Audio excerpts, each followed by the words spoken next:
اکرم صلی اللہ تعالی علیہ وآلہ وسلم نے ارشاد فرمایا،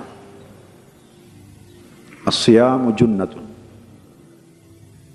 کہ روزہ ڈھال ہے۔ کس چیز سے ڈھال ہے؟ ایسے بڑے گناہوں سے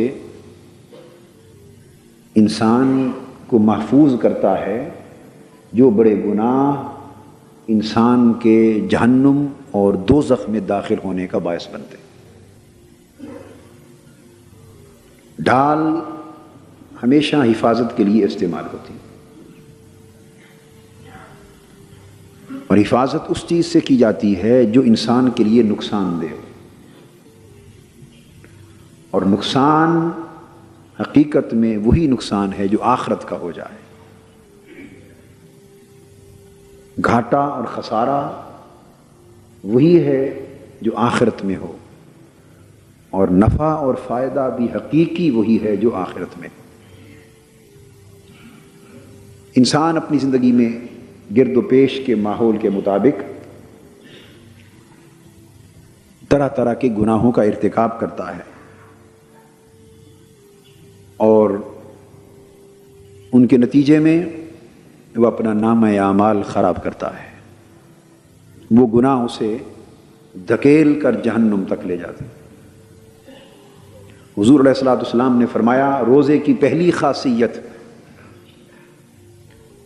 اور خاص طور پہ ماہ رمضان المبارک کے روزے جن کا ذکر ہو رہا ہے، ان کا پہلا فائدہ اہل ایمان کے لیے یہ ہے کہ یہ بڑے بڑے گناہوں سے انسان کو بچا لیتا ہے، اپنی حفاظت کی آغوش میں لے لیتا ہے، اور انسان کے لیے ڈھال بن جاتا ہے تاکہ ان گناہوں کے سبب وہ جہنم اور دوزخ تک جانے سے بچ سکے۔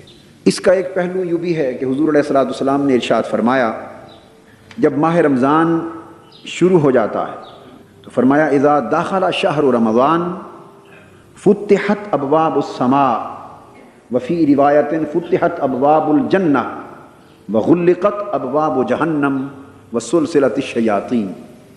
فرمایا جب ماہ رمضان المبارک شروع ہو جاتا ہے تو اللہ تبارک و تعالی 3 فیصلے صادر فرماتے ہیں۔ ایک یہ کہ آسمانوں کے اور جنت کے دروازے کھول دیے جاتے ہیں، جنت کے سارے دروازے کھول دیے جاتے ہیں، اور آسمانوں کے دروازوں کے کھولنے کا مطلب یہ ہے کہ اشارہ ہے اللہ پاک کی رحمتوں، نعمتوں اور برکتوں کے دروازوں کی طرف۔ کوئی دروازہ اللہ کی رحمت کا دروازہ ہے، کوئی اللہ کی بارگاہ سے مغفرت کا دروازہ ہے، کوئی اس کے فضل و کرم کا دروازہ ہے، کوئی اس کی رحمت اور اس کی قربت کا دروازہ ہے۔ الغرض اللہ پاک اپنی رحمتوں اور برکتوں اور اخروی نعمتوں کے سارے دروازے ماہ رمضان المبارک کے لیے کھول دیتے، اور جنت کے سارے دروازے بھی کھول دیے جاتے۔ اور صرف اتنا کرم نہیں ہوتا کہ جنت کے سارے دروازے کھول دیے جاتے ہیں، مطلب اس کا کیا ہے؟ مطلب یہ ہے کہ اس مہینے میں جنتی بننا لوگوں کے لیے آسان کر دیا جاتا ہے۔ سارے دروازے کھول دینے کا مطلب یہ ہے کہ جنتی بن جانا، اللہ کی بارگاہ قرب تک پہنچ جانا، اس کے فضل و کرم اور اس کی نعمتوں کا مستحق بن جانا، اور اس کی رحمتوں اور بخششوں سے نوازا جانا، سال کے بقیہ 11 مہینوں کے مقابلے میں اس مہینے میں بڑا آسان کر دیا جاتا ہے۔ وغلقت ابواب جہنم، اور دوسرا فیصلہ یہ ہوتا ہے کہ دوزخ کے سب دروازے بند کر دیے جاتے ہیں، دوزخ کے دروازے بند کر دیے جاتے ہیں۔ مطلب یہ ہوا کہ وہ عوامل جو انسان کو جہنمی بناتے ہیں، وہ بڑے گناہ جن کا ذکر ابھی ہو رہا تھا، وہ محرکات، وہ عوامل، وہ اسباب جو انسان کو کھینچ کر جہنم کی طرف لے جاتے ہیں، ان میں اتنی بڑی کمی کر دی جاتی ہے کہ جس کمی کی طرف اشارہ کیا جا رہا ہے کہ لوگوں، ہم نے تو جہنم کے دروازے بند کر دیے ہیں، اب تمہاری مرضی کہ اب بھی جنتی نہ بن سکو تو نصیب ہے تمہارا۔ یعنی ہم نے تو جہنم کے دروازے بند کر دیے، جنت کے دروازے کھول دیے، یعنی تمہیں ایک ایسا ماحول عطا کر دیا جس ماحول میں دوزخی بننے کی گنجائش کم اور جنتی بننے کی گنجائش زیادہ ہے۔ اب تمہارا نصیب ہے کہ پھر بھی اللہ کی بارگاہ کی رحمتوں کی خیرات نہ پا سکو۔ وسلسلۃ الشیاطین، اور تیسرا فیصلہ فرمایا کہ شیطانوں کو زنجیروں سے جکڑ دیا جاتا ہے، شیطانوں کو زنجیروں سے جکڑ دیا جاتا۔ دو عوامل ہوتے ہیں انسان کو گمراہ کرنے کے، ایک خارجی عامل وہ شیطان کا، ایک داخلی عامل وہ انسان کا نفس ہے۔ تو اللہ پاک نے فرمایا کہ ہمیشہ انسان جب برائی کر بیٹھتا ہے تو کہتا ہے کہ لعنت ہو شیطان پر، اس نے مجھے بہکا دیا۔ بے شک وہ شیطان لعنت کا مستحق ٹھہرا، مگر شیطان کے بہکاوے میں آ جانا یہ زیادہ تر بدی اور تباہی اور ہلاکت کا باعث بنتا رہتا ہے۔ فرمایا کہ ہم اپنے بندوں پر اتنا کرم بھی کرتے ہیں کہ جتنے شیطان ہیں انسان کو بہکانے والے، ان کو اس مہینے کے لیے جکڑ کے بند کر دیا جاتا ہے۔ گویا خارجی عوامل بھی روک دیے جاتے ہیں، بس صرف ایک اندر کا عامل انسان کا اپنا نفس رہ جاتا ہے، صرف ایک اندر کا عامل رہ جاتا ہے انسان کا نفس، اور پھر اس نفس کی اصلاح کے لیے روزہ عطا کر دیا ہے کہ صبح سے شام تک اللہ کی رضا پر روزہ رکھنا، اور رات کو اللہ کی رضا میں قیام کرنا، اور پھر قیام کے دوران اللہ کا کلام سننا۔ یہ وہ تین کام ہیں جن سے نفس کی اصلاح ہوتی ہے۔ تو فرمایا لوگوں، نفس کی اصلاح کا ماحول عطا کر دیا، شیطانوں کو جکڑ دیا، دوزخ کے دروازے بند کر دیے، جنت کے دروازے کھول دیے، اور سراسر رحمتوں اور برکتوں کا ایک ماحول عطا کر دیا۔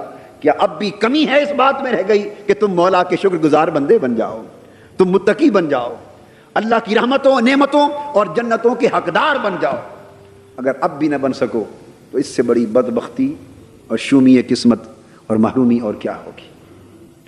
وہ جو فرمایا نا کہ یہ روزے جو ہیں ڈھال ہیں، تو ڈھال کا مفہوم آپ سمجھ گئے دوسری حدیث سے کہ کتنے بچاؤ اللہ پاک نے ان روزوں کے مہینے میں عطا کر دیے، اس لیے ان کو ڈھال کر دیا کہ یہ ڈھال ہے۔ اور پھر انسان کو تلقین کی ہے، تہذیب نفس کا سبق دیا جا رہا ہے۔ ماہ رمضان المبارک جہاں جہنم سے بچاؤ کی ڈھال بن گیا، بڑے گناہوں سے بچاؤ کے لیے ڈھال بن گیا، وہاں نفس کی تہذیب اور نفس کا تزکیہ اور اخلاق کی تعلیم و تربیت کا ماحول بھی ماہ رمضان میں عطا کیا جاتا ہے۔ فرمایا فلا یرفث ولا یجہل، اے روزے دارو، چونکہ اب یہ میرا مہینہ آ گیا ہے، یوں تو سارے مہینے اللہ کے، وہ خالق ہے، سارے دن اسی کے، سب مہینے اس کے، مگر کتنا کرم ہے رب ذوالجلال کا اور اس مہینے کی عظمتوں کا اور اس مہینے کی نعمتوں اور برکتوں کی وسعت کا اندازہ اس امر سے لگائیے کہ وہ سارے مہینوں کا مالک ہے، مگر تخصیص کے ساتھ ایک مہینے کو چن کر فرماتا ہے کہ یہ میرا مہینہ۔ کیوں؟ کہ اس مہینے وہ اپنے بندوں کی بخشش کا اہتمام سارے سال سے بڑھ کر کرتا ہے۔ اب تہذیب نفس کا سبق دیا جا رہا ہے، اس نفس کی تہذیب ہونی چاہیے، اس نفس کی اصلاح ہونی چاہیے، اس نفس کو اخلاق کی تربیت ملنی چاہیے۔ اور وہ کیسے؟ ہر بات کا ایک اصول وضع کر دیا۔ فرمایا فلا یرفث ولا یجہل، نہ بدکاری اور بے حیائی کے کام کرنا عملاً، اور نہ زبان سے بیہودہ گوئی کرنا۔ یرفث بدکاری کے معنی میں بھی ہے اور زبان سے فحش کلامی کے معنی میں بھی ہے، دونوں معنی ہیں اس کے۔ مطلب یہ ہوا کہ نہ فاحشہ کاری کرو، نہ فحش زبانی اختیار کرو، اور نہ بیہودہ کلامی کرو۔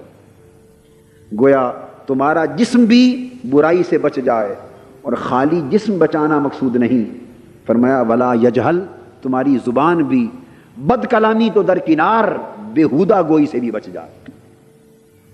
یہ زبان لغو گوئی سے ایک مہینے کے لیے بچ جائے۔ جب ایسے حکم دیے جاتے ہیں اس کا مطلب یہ بھی نہیں ہوتا کہ جب یہ مہینہ ختم ہو جائے تو پھر یہ سارے برے کام تمہارے لیے کھل گئے، نہیں، یہ اہتمام خاص کی طرف اشارہ ہے۔ کیوں؟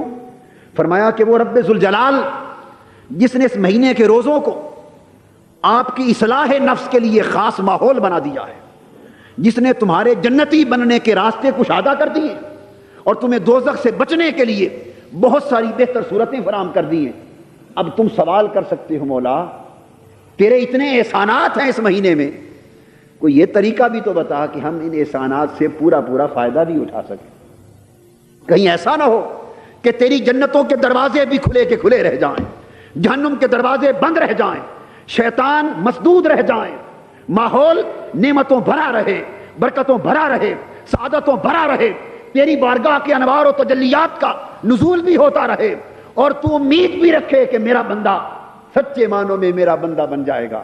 پر مولا ایک کرم اور بھی کر، کوئی طریقہ بھی سمجھا دے کہ ہم جیسے غافل لوگ، ناکارہ لوگ، نافرمان لوگ تیری اس مہینے کی نعمتوں سے فائدہ بھی اٹھا سکیں۔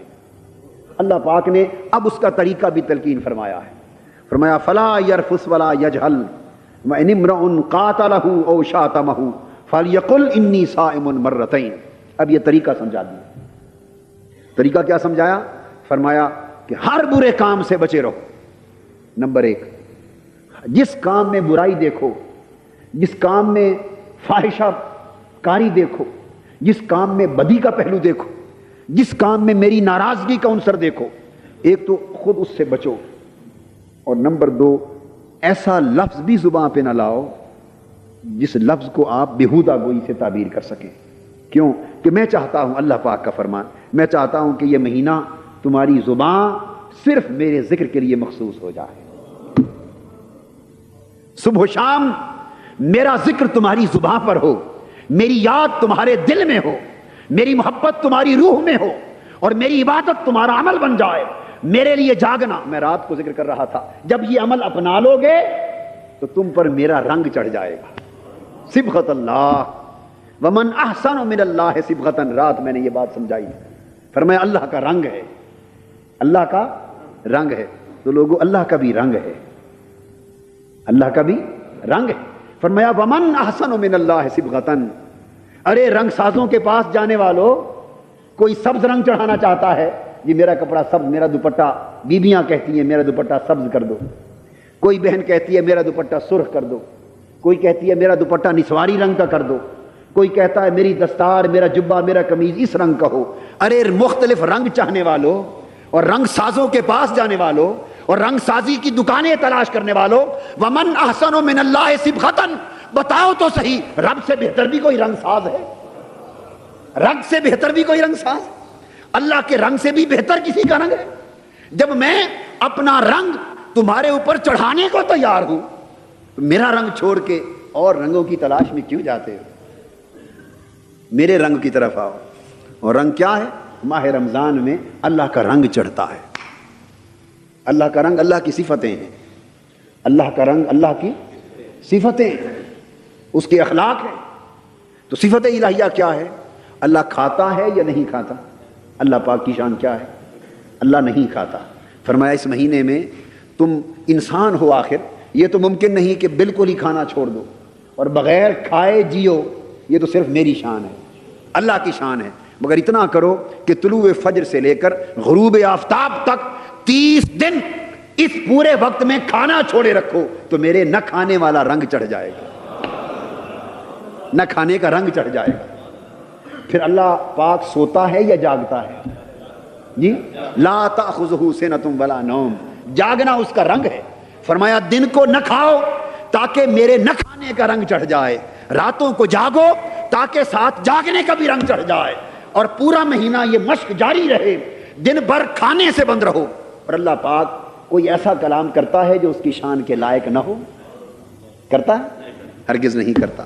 تو فرمایا فلا یرفس ولا یجہل، تم بےہودہ کلامی بھی چھوڑ دو، بےہودہ کلامی بھی چھوڑ دو، زبان پہ صرف اس کا ذکر رہے، دن پر اس کے نہ کھانے والا رنگ رہے، رات کو جاگنے کا رنگ رہے، اور پھر اس کا کلام تمہارے کانوں میں پڑتا رہے، نماز تراویح میں اس کا کلام سنو۔ پچھلی رات جب سحور کا وقت آئے تو مولا کی آوازیں آئیں، اور دل کے کانوں کو بھی بیدار کرو کہ تمہارے دل کے کان ماہ رمضان کی پچھلی راتوں کی یہ صدائیں اور یہ نغمات لاہوتی بھی سن سکیں، جب مولا اپنی پیاری پیاری آواز میں اپنے سوئے ہوئے بندے کو جگا رہا ہو اور کہہ رہا ہو میرے بندے اٹھ، ہے کوئی تیرا سوال مجھ سے کر لے، آج میں عطا کرنے کے چاہتا ہوں، ہے کوئی بخشش کا طالب، کوئی طلب کر لے میں مغفرت عطا کر دوں۔ تو کتنے تعلق کی جہتیں اللہ سے قائم ہو جاتی ہیں۔ فرمایا اگر پورا مہینہ اس طرح تم گزار لو تو میرے بہت سے رنگ تمہارے اوپر چڑھ جائیں گے، بہت سے رنگ چڑھ جائیں گے۔ تو یہ مہینہ رنگ تو چڑھاتا ہے، آگے برقرار رکھنا یا نہ رکھنا وہ ہماری مرضی، یہ مرضی کی بات ہے۔ کچا رنگ چڑھ جائے یا پکا رنگ چڑھ جائے، جو چڑھے اتر جائے تو وہ کچا چڑھا، اور جو چڑھے اور پھر نہ اترے وہ پکا چڑھ گیا۔ تو اس مہینے میں اپنی روح کی چنری رنگوا لو، روح کی چنری رنگوا لو۔ بڑا اچھا رنگ ساز ہے، وہ موج پر آیا ہوا ہے، اس کا مہینہ کرم کی جولانیوں پر ہے۔ طریقہ کیا ہے؟ فرمایا اس حد تک اپنی زبان کو پاکیزہ کر لو کہ اگر کوئی شخص تمہارے ساتھ جھگڑا کرے، کوئی شخص تمہارے ساتھ جھگڑا کرے اور شاتمہ یا تمہیں گالی بھی دے، اب کوئی جھگڑا کرے آپ کے ساتھ تو اتنا تو کرتے ہیں نا، اگر ایک مکہ مارے تو کم سے کم اگر دو نہ مار سکیں، دو تو مارنا ضروری ہے نا ایک کے مقابلے میں، دو نہ مار سکے تو ایک تو مارتا ہی ہے نا۔ وہ یہ نہ کہے کہ مریل ہے اس کو مارا، ہاتھ ہی نہیں اٹھا سکتا۔ کوئی ایک گالی دے تو دو گالیاں دینا تو لازمی بنتی ہیں، یہ عمل ہے ہمارا۔ اللہ پاک نے فرمایا اگر کوئی تم سے جھگڑا کر لے، تمہیں گالی دے لے اور تم روزے کی حالت میں ہو تو معلوم ہے کیا جواب دو؟ فقط اتنا کہو فَلْيَقُلْ إِنِّي صَائِمٌ، بس جواب میں اتنا کہو کہ میں روزے سے ہوں، میں رب کا رنگ چڑھا رہا ہوں۔